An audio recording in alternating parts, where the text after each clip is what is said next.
sex එක බාරක් කර රුපියල් 5000 මන් නෝනේ ඒක 5000 සතියේ මාසෙට අවුරුද්දට දෙකට කොච්චර ලොකු ගාණක් දරුන් කොයිතරම්නම් ඌණුවේ භෝජනයක්ද මොකද උණා මොකද කොයිතරම්නම් සම්පත් අභාවිතාවද තමසේ ආච්චි නෝ ගෙද ආච්චිගේ රෙද්ද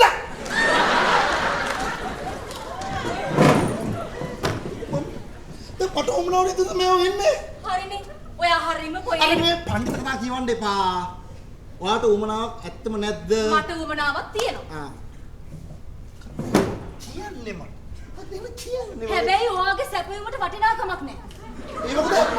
ඔයාලගේ සැපයීම වැඩි ඉල්ලුමට වඩා එතකොට බාණ්ඩේ මිල ශුන්‍ය වෙනවා මට සිරියක මාර වෙන්නේ නැහැ මොකද ඔයාට 5000ක් වටිනා මගේ ඒක ශුන්‍ය වෙන්නේ නැහැ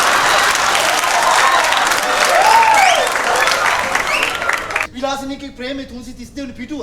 සාහිත්‍ය පොඩ්ඩක් ඔළුවේ තියෙන්න ඕනේ බිස්නස් විතරක් තිබුණා මදි මේකත් විලාසිනීගේ ප්‍රේමයක් තමයි එක ප්‍රශ්නේ තියෙන්නේ මොකද්ද ඔය ආදරය කියන වචන වෙනුවෙන් සෙක්ස් කරනවා කියන කුණුහරුප තේරුණා අරුන්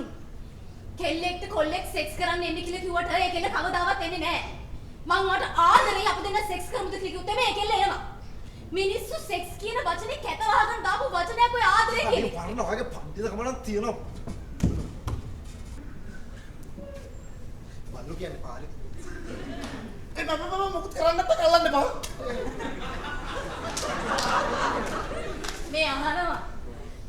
අරුන් මට තමුසෙව ඕනේ මම මේ කියන දේවල් වලින් කියවෙන්නේ නැහැ මට වාව එපා කියන එක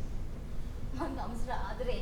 තමයි ඔයගේ ආදරේ විතරද ආදරේ හරිද ඔයාට මට ආදරේ මං නැහැ කිව්වේ නෑනේ